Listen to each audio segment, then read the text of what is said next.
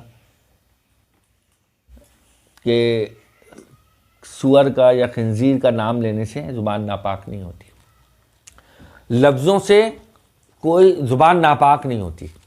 یعنی نجاست کے ہم نے قسمیں پڑھی تھیں، اس میں نجاست حکمیہ اور نجاست غلیظہ۔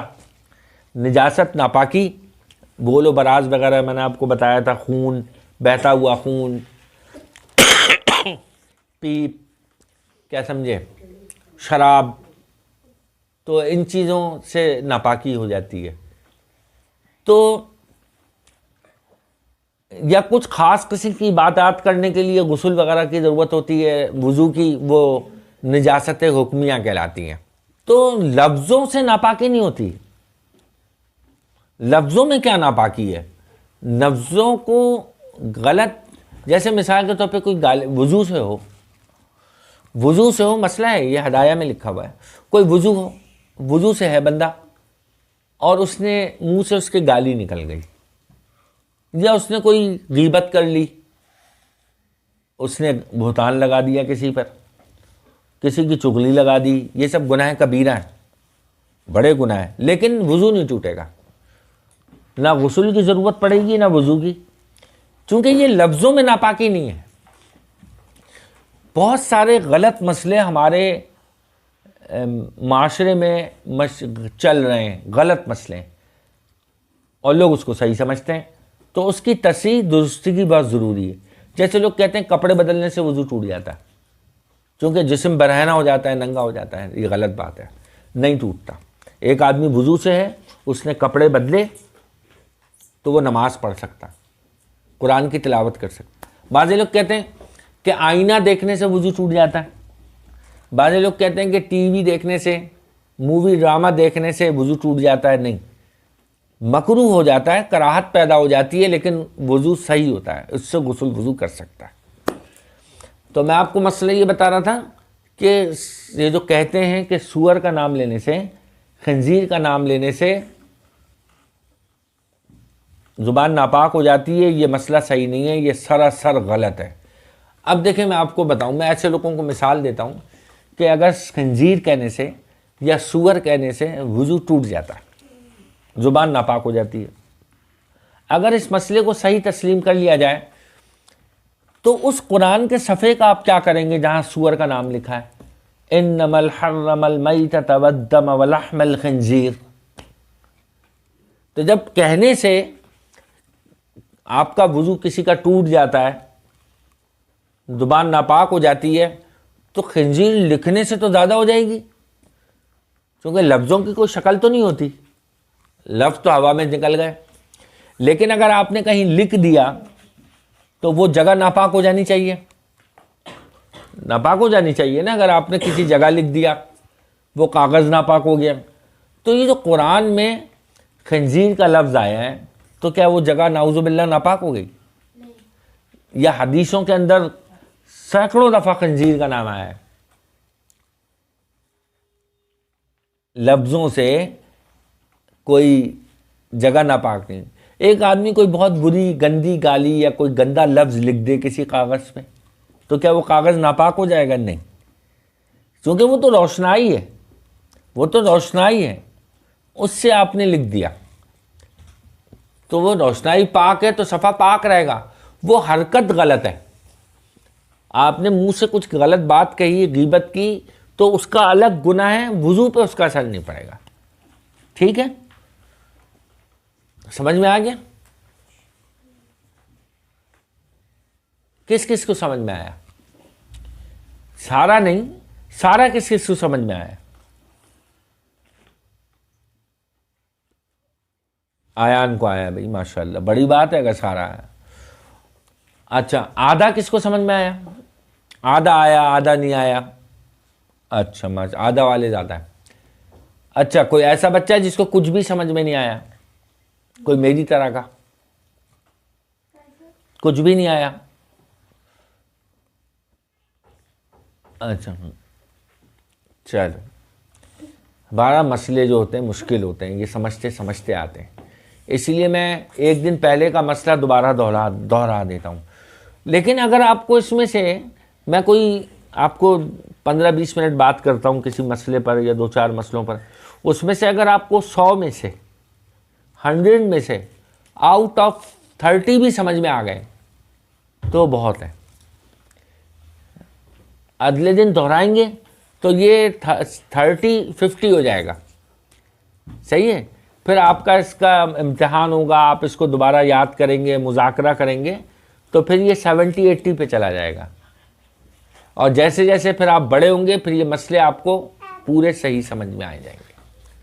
ٹھیک ہے. اللہ تعالیٰ ہمیں عمل کی توفیق عطا فرمائے اور صحیح مسئلے بیان کرنے کی توفیق عطا فرمائے. وآخر دعوانا ان الحمد للہ رب العالمین.